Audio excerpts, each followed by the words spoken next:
कुछ दिनों से ये भारत जोड़ो यात्रा चेन्नई तमिलनाडु से केरला, केरला से कर्नाटक, कर्नाटक से आंध्रा और अब तेलंगाना तक पहुंची है। కొద్ది రోజులుగా తమిళనాడు నుంచి కేరళ, కేరళ నుంచి కర్ణాటక, కర్ణాటక నుంచి ఆంధ్ర, ఆంధ్ర నుంచి తెలంగాణకి భారత్ జోడో యాత్ర చేరింది। और ये तेलंगाना के बाद महाराष्ट्र, मध्य प्रदेश, राजस्थान, कश्मीर तक जाएगी। తెలంగాణ తర్వాత మహారాష్ట్ర, మధ్యప్రదేశ్, రాజస్థాన్, కశ్మీర్ వరకు భారత్ జోడో యాత్ర పోతుంది। इस यात्रा में आपको कहीं भी नफरत और हिंसा नहीं दिख सकती। ఈ యాత్రలో ఎక్కడ కూడా హింస గాని, విద్వేషం గాని, ద్వేషం గాని ఎక్కడ మీకు అవపడదు। मारपीट, गालियां ये इस यात्रा में आपको नहीं सुनाई देंगी, नहीं दिखाई देगी। కొట్టుకోవడం గాని, ఎవరిని తిట్టుకోవడం గాని ఈ యాత్రలో ఎక్కడ మీకు అవపడదు। नदी जैसी यात्रा है, इसमें सब धर्म के लोग, सब जात के लोग, बुजुर्ग लोग, युवा, महिला सब एक साथ चल रहे हैं। నదిలాగా ఈ యాత్ర ప్రవహిస్తుంది। అన్ని మతాలు, కులాలు, అన్ని వయస్సులు అందరూ కూడా ఈ నదిలాగా ప్రవహించి ముందుకు పోతున్నారు। धक्का लगता है, भीड़ में कोई गिर जाता है, एकदम जनता उसे उठा देती है। ఎప్పుడన్నా ఎవరన్నా ఈ యాత్రలో కింద పడితే అందరూ కలిసి లేపి ముందుకు తీసుకుపోయే మరి అవపడుతుంది అందరికీ। जैसे जब हम तेलंगाना के अंदर आ रहे थे, बहुत भीड़ थी, धक्का मुक्की हो रही थी, उत्तम रेड्डी जी गिर गए।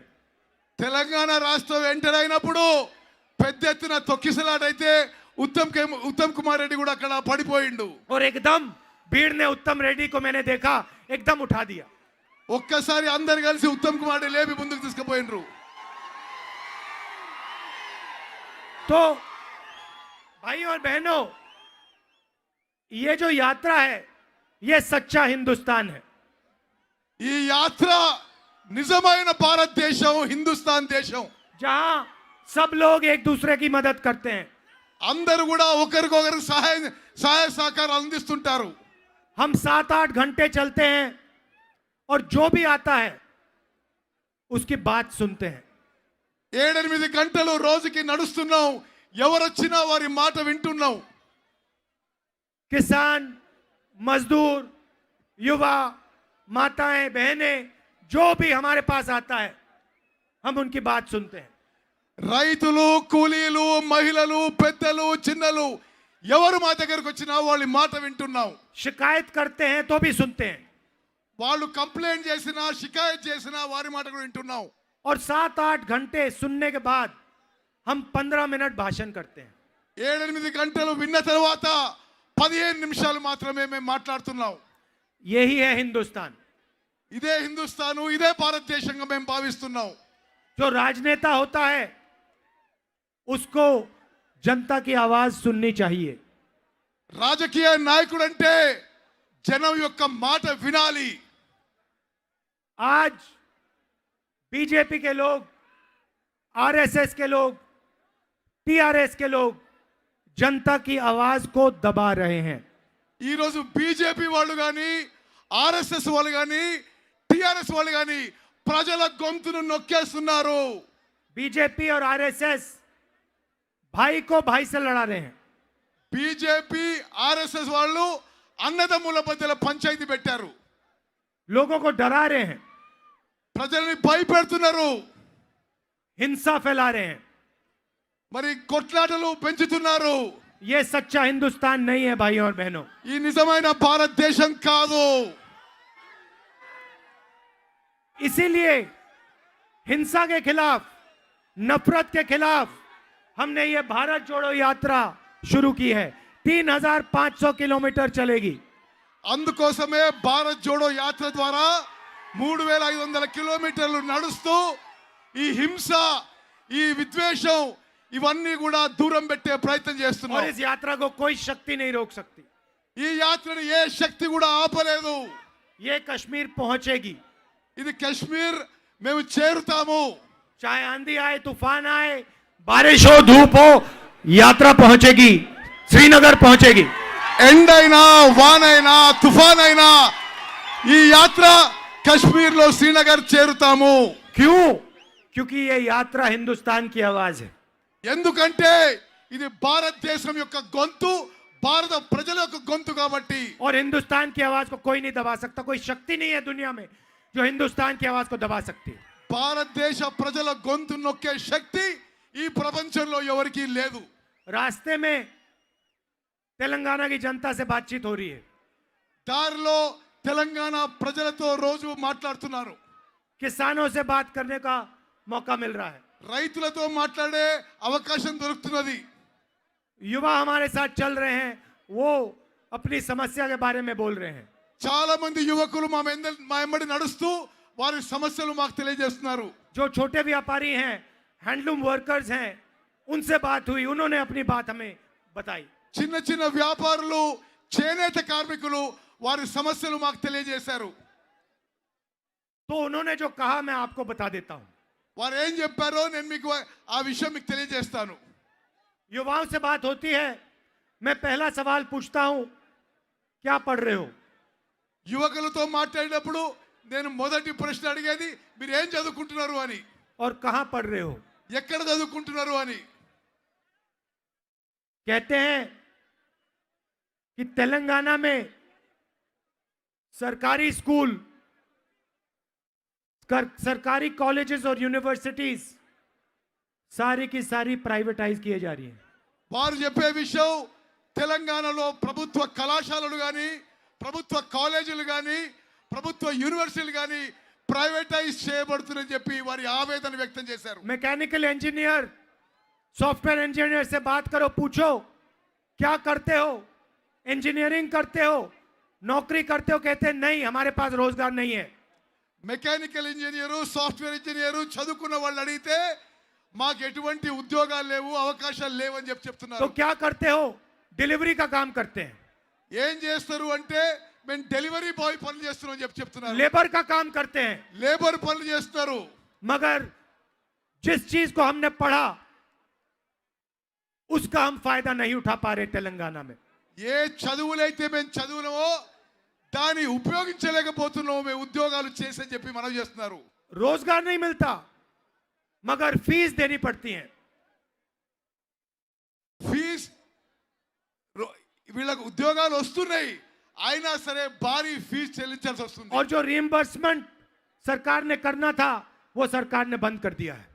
ఫీజు రియంబర్స్మెంట్ ఈ టిఆర్ఎస్ ప్రభుత్వం నిలుపుదల చేసింది.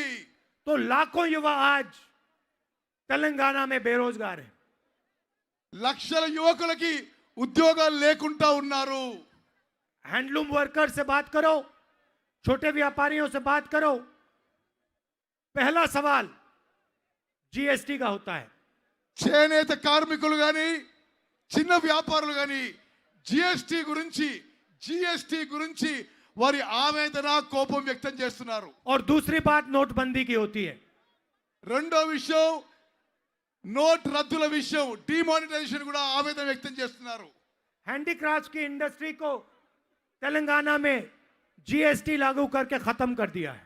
హ్యాండీక్రాఫ్ట్, చేనేత పనులపై మొదటిసారి జిఎస్టి విధించి వాళ్ళు ఇబ్బంది పెడుతున్నారు. और मैंने कल अपने भाषण में कहा, जैसे ही कांग्रेस यहां पे सरकार बनाएगी वैसे ही हैंडीक्राफ्ट्स में हम जीएसटी का कॉम्पनसेशन हैंडीक्राफ्ट वर्कर और इंडस्ट्री को दे देंगे. మేము ప్రభుత్వంలో రాబోతున్నాం. మేము ప్రభుత్వంలో రాగానే హ్యాండీక్రాఫ్ట్స్, చేనేత పనులపై జిఎస్టికి కంపెన్సేషన్ ఇవ్వబోతున్నాం కాంగ్రెస్ ప్రభుత్వం. भाइयों और बहनों, रोजगार की बात मैंने कही. रोजगार गायब क्यों हुआ ये आपको समझना है. అన్నలు, తమ్ముళ్ళు, అక్కలు, చెల్లెలు ఉద్యోగాలు ఎందుకు మాయమైనాయి మీరు ఒకసారి అర్థం చేసుకోవాలి. और बहुत सारे छोटे व्यापारियों ने, दुकानदारों ने मुझे ये बात बोली है इन सड़कों पे. చిన్న చిన్న వ్యాపారులు కూడా వాళ్ళ ఇబ్బందులు నాకు తెలియజేశారు. जैसे ही नरेंद्र मोदी जी ने नोटबंदी की और गलत जीएसटी लागू की, सारे के सारे छोटे व्यापारी, स्मॉल और मीडियम बिजनेस चलाने वाले, उनके बिजनेस बंद हो गए। నరేంద్ర మోదీ గారు నోట్ల రద్దు ప్రక్రియ చేసినప్పటి సంది చిన్న వ్యాపారులకి మధ్యతరగతి వ్యాపారులకి వారి బిజినెస్ లు చాలా తీవ్రంగా దెబ్బతిన్నాయని చెప్పి మనవి చేస్తున్నారు। भाइयों और बहनों, नोटबंदी और जीएसटी पॉलिसी नहीं है, ये छोटे व्यापारियों को, स्मॉल और मीडियम बिजनेसेस को और किसानों को खत्म करने के हथियार हैं। నోట్బందీ గాని జిఎస్టీ గాని పాలసీ కాదు, చిన్న వ్యాపారులని రైతులని చంపేసే ప్రక్రియ అని చెప్పి మనం చేస్తున్నాను। छोटे व्यापारी, स्मॉल और मीडियम साइज बिजनेस देश को रोजगार देते हैं। చిన్న వ్యాపారులు మీడియం సైజ్ బిజినెస్లు దేశంలో ఉద్యోగాలు కల్పించే ప్రక్రియ। और वो रीढ़ की हड्डी नरेंद्र मोदी जी ने नोटबंदी, जीएसटी और कोविड के समय जो एक्शन लिया, इन 3 काम करके खत्म कर दी। నోట్ల రద్దీ జిఎస్టీ వల్ల చిన్న వ్యాపారులని పూర్తిగా నాశనం చేసి ఉద్యోగాలకి నాశనానికి కారణం నరేంద్ర మోదీ। इसीलिए तेलंगाना के युवाओं को, हिंदुस्तान के युवाओं को रोजगार नहीं मिल रहा है। అందుకోసమే తెలంగాణ రాష్ట్రంలో గాని భారతదేశంలో గాని యువతకి ఉద్యోగాలు దొరకడం లేదు।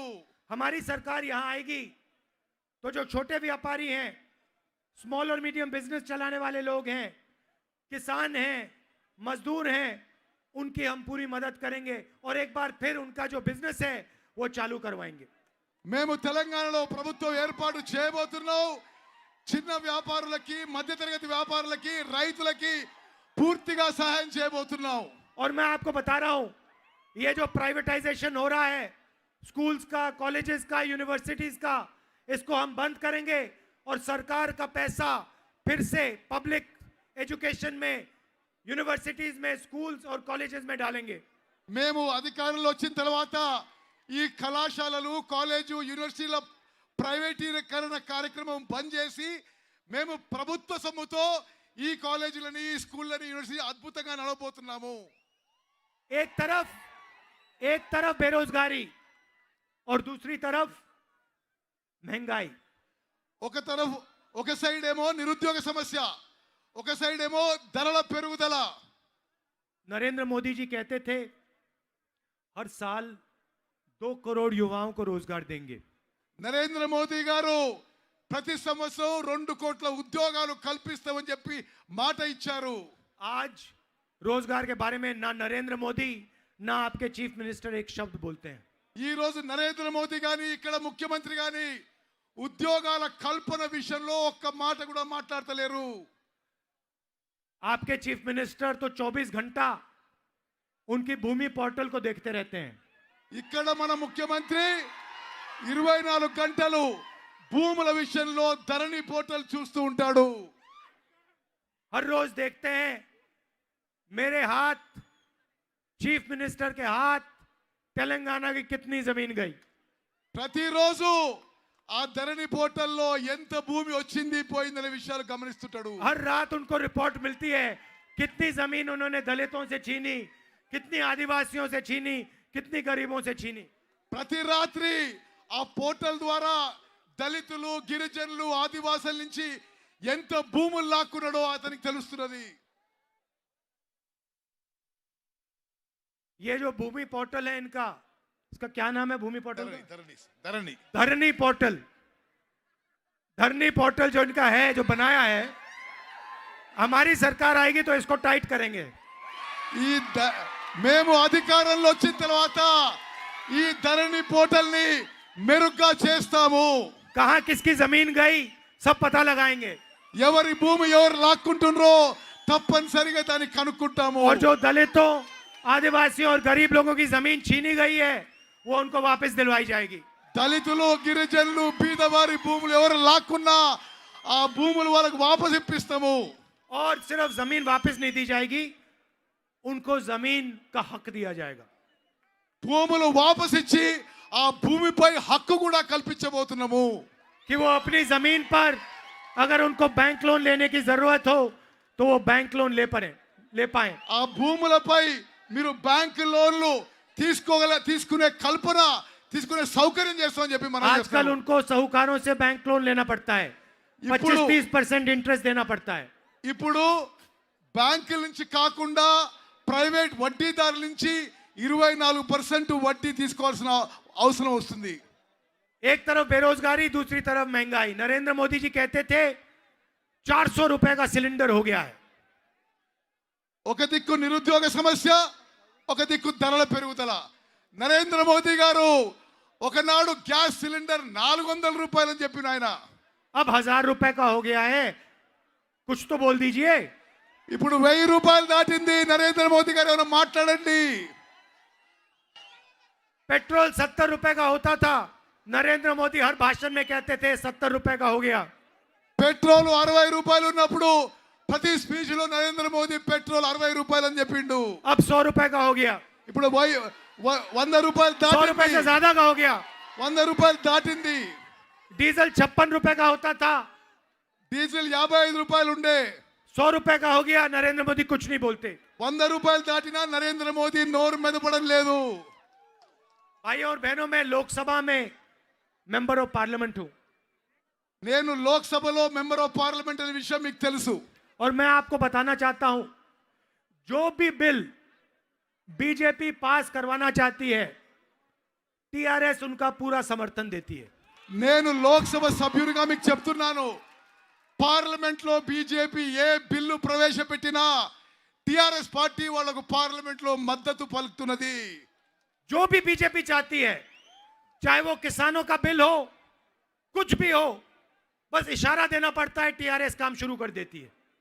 బీజేపీ పార్లమెంట్ లో ఏ బిల్లు ప్రవేశపెట్టినా రైతుల చట్టమైనా సరే టిఆర్ఎస్ పార్టీ ముందుంది, వాళ్ళకి మద్దతు పలుకుతున్నది. विपक्ष कोई मुद्दा उठाता है, उससे ध्यान उठाने के लिए एकदम टीआरएस काम शुरू कर देती है। ప్రతిపక్ష పార్టీలు పార్లమెంట్ లో దేని మీద నిరసన తెలియజేసినా టిఆర్ఎస్ పార్టీ మాత్రం బీజేపీకి మద్దతుగా నిలుస్తున్నది. भाइयों और बहनों, बीजेपी और टीआरएस एक ही चीज है। బీజేపీ టిఆర్ఎస్ దొందే రెండు కలిసే ఉన్నాయి. चुनाव के समय ड्रामा होता है, मगर मिलकर काम करते हैं। ఎలక్షన్లప్పుడు మాత్రమే బీజేపీ టిఆర్ఎస్ ఏదో డ్రామాలు చేస్తారు, తతిమ సమయంలో వాళ్ళు కలిసి ఉన్న మాటని మనం చేస్తున్నాను. चुनाव आता है, 100-200 करोड़ रुपए दोनों डाल देते हैं। ఎలక్షన్స్ రాగానే బీజేపీ టిఆర్ఎస్ చెరి 100 కోట్లు ఖర్చు పెడతారు. जहां भी गोवा में, बाकी प्रदेशों में कांग्रेस पार्टी है, वहां पे बीजेपी पैसा दे के सरकारें गिरा देती है। గోవా లాంటి అనేక రాష్ట్రాల్లో బీజేపీ అక్రమ సంపద పైసలు ఖర్చు పెట్టి ప్రభుత్వాన్ని కూల్చేస్తారు. भाइयों और बहनों, ये जो पैसा बांटते हैं चुनाव में, ये किसका पैसा है?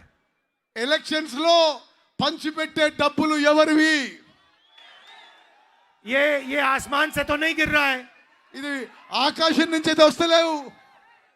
भाइयों और बहनों, ये भ्रष्टाचार का, चोरी का पैसा है, आपके जेब में से निकाला जा रहा है।